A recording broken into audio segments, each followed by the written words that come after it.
इसलिए गौ माता मलमूत्र खा लेती है, गंदगी खा लेती है कई बार। इसलिए गाय के मुंह की पूजा नहीं होती, गाय के पूंछ की पूजा, गाय के पीछे के हिस्से की पूजा होती है। इसलिए जब गौदान होता है तो पूंछ पकड़ के गौदान होता है।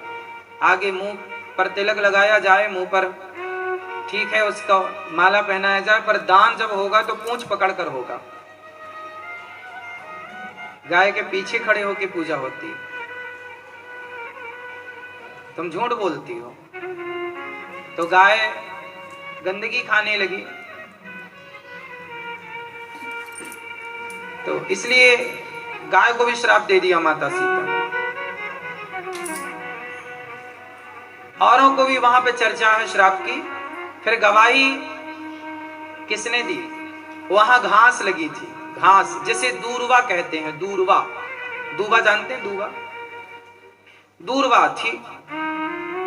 दूर्वा से पूछा क्यों, तुमने देखा है? हाँ हमने देखा। दूर्वा ने सही बोल दिया, हाँ हमने देखा। हमने देखा है कि सीता मैया ने पिंडदान दिया। दूर्वा को माता सीता ने आशीर्वाद दिया, जा तुझे कोई उखाड़ कर फेंक भी देगा तो हल्की सूख भी जाएगी, फिर तुझे पानी और माटी मिल जाएगी तो तू फिर जिंदा हो जाएगी। मेरा आशीर्वाद है, तो जल्दी समाप्त नहीं होगी, जा अमर हो जाती। इसलिए दूर्वा कहीं पानी मिले ना मिले वो हरी भरी रहती है। तुलसी बिरवा खेत की सींचत ही मुरझाए, राम भरोसे जो रहे पर्वत में हरियाए। इसलिए दूर्वा, जो गणेश जी को दूर्वा चढ़ती है ना, वो दूर्वा आपने देखा होगा। कहीं भी उसको कोई पानी खाद की कोई जरूरत नहीं, वो सीता मैया के वरदान से हर जगह हरी भरी होती है। वो यदि उखड़ भी जाए, हल्की सी सूख भी जाए और फिर उसे पानी मिल जाए और फिर जरा सी माटी मिल जाए, फिर हरी हो जाएगी। वरना पेड़ जल्दी एक बार उखड़ जाए तो फिर जल्दी कहाँ पनपते हैं। पर दूर्वा को वरदान, तो ये श्राप और वरदान माता सीता ने भी पिंडदान दिया दशरथ जी को। इसलिए गया जी में स्त्रियां पिंडदान कर सकती हैं, सिर्फ गया जी में,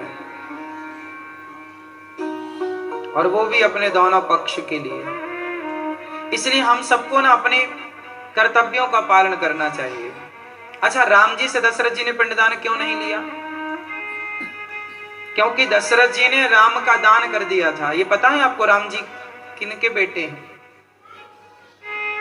ये तो सबको पता है, कौशल्या मां से प्रकट हुए दशरथ जी इनके पिता हैं, ये तो सबको पता है। लेकिन इसमें एक छोटी सी चर्चा और है कि जब राम जी का जन्म नहीं हुआ था तब दशरथ जी ने जटायु जी से पूछा कि बताओ मित्र। अच्छा, जटायु जी दशरथ जी के मित्र थे।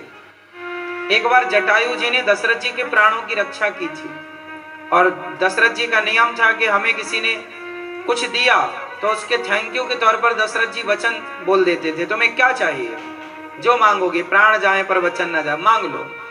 तो एक बार दशरथ जी युद्ध करने गए देवासुर संग्राम में, तो दशरथ जी के रथ पर एक असुर ने बाण मारा तो दशरथ जी गिरने लगे।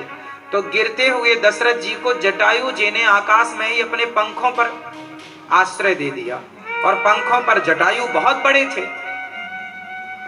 पंखों पर बड़े बड़े पक्षी ना हमें और आपको पंख में और पांव में दबा के उड़ जाए, कोई आश्चर्य ना मानना। आज भी जंगली क्षेत्र में ऐसे बड़े बड़े पक्षी होते हैं जो बकरा को दोनों पंजों में दबा के उड़ जाते हैं। तो दशरथ जी को उन्होंने अपने पंखों पर लिटाया और धीरे धीरे उतारा। दशरथ जी ने कहा, मित्र तुमने मेरी रक्षा की, प्राणों की गिरता तो मर जाता, तुम मेरे से कुछ मांग लो। जटायु जी ने कहा, अच्छा तुम देना चाहते हो तो अभी नहीं, जरूरत पड़ने पर मांगूंगा। ठीक है। एक वचन उधार रहा जटायु जी के पास दशरथ जी का। जब राम जी का जन्म हुआ तो जटायु दौड़े दौड़े आए, सुनो मित्र, आपने याद करो हमें कोई वचन दिया था, हम मांग लें? हाँ हाँ मांग लो, प्राण जाए पर वचन न जाए। तो जटायु जी ने कहा कि आपके 4 पुत्र हैं, हमारे कोई पुत्र नहीं है, तो आप अपना बड़ा पुत्र हमें दे दो। तो आप अपना बड़ा पुत्र हमें दे दो, गोद हम आपके बेटे को गोद लेना चाहते हैं। दशरथ जी तो प्राणों वचनों के पक्के थे। ठीक है, बड़े बेटे को उठाया अर्थात राम को उठाया और जटायु की गोद में दे दिया। अब जटायु राम जी को लेकर चले। आज से राम जी के पिता कौन हो गए? जटायु। अब जटायु जी चले तो रास्ते में नारद जी मिले। नारद जी बोले नारायण नारायण। कैसे हो जटायु जी? ठीक है। कहां जा रहे हो? जंगल। नारद जी बोली आपके हाथ में कौन है? बोले दशरथ जी का बेटा, उन्होंने हमें दे दिया, अभी हमारा पुत्र है। नारद जी बोले सो तो ठीक है, पर ये बताओ कि तुम इसे दूध कहां पिलाओगे? छोटे से बच्चे का लालन पालन किस तरीके से करोगे? जंगल में कहां रखोगे? कैसे? तुम पक्षी हो, उड़ सकते हो, पर ये तो मनुष्य है। मनुष्य रूप में है ना भगवान। विप्रधेनु सुर संतहित लीन मनुज अवतार। जटायु जी बोले बात तो सही है, तो क्या करें? बोले अभी छोटा है, बड़ा हो जाने दो, तब तक यहीं रहने दो, बड़े हो जाए तो आप ले लेना। तो नारद जी के कहने से जटायु जी ने राम जी को लिया तो सही, पर वापस कर दिया। ये बात रामचरितमानस में लिखी है। एक चौपाई के अर्थ में ये सब कहानी घटित होती है। एक चौपाई है, चौपाई कहती है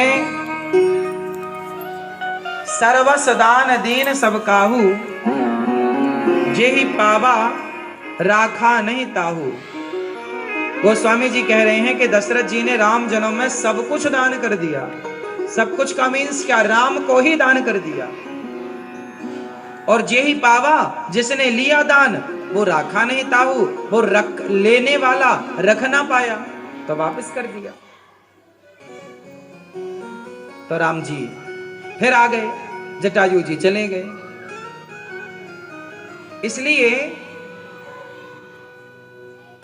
इसलिए जब राम जी राजा बनने लगे तो कैकेयी मां ने बोला कि आप राम को राजा क्यों बना रहे हैं? आप तो राम का दान कर चुके हैं।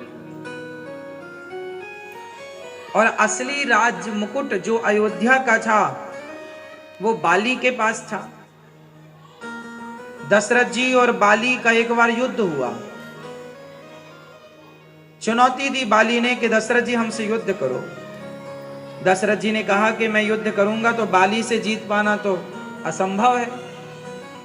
तो दशरथ जी ने अपना मुकुट उतार करके बाली के कदमों में डाल दिया। यदि आप या तो लड़ो, पहले का नियम था, या तो आप युद्ध करो, वरना अपना मुकुट उतारकर सामने वाले के चरणों में रखो। तो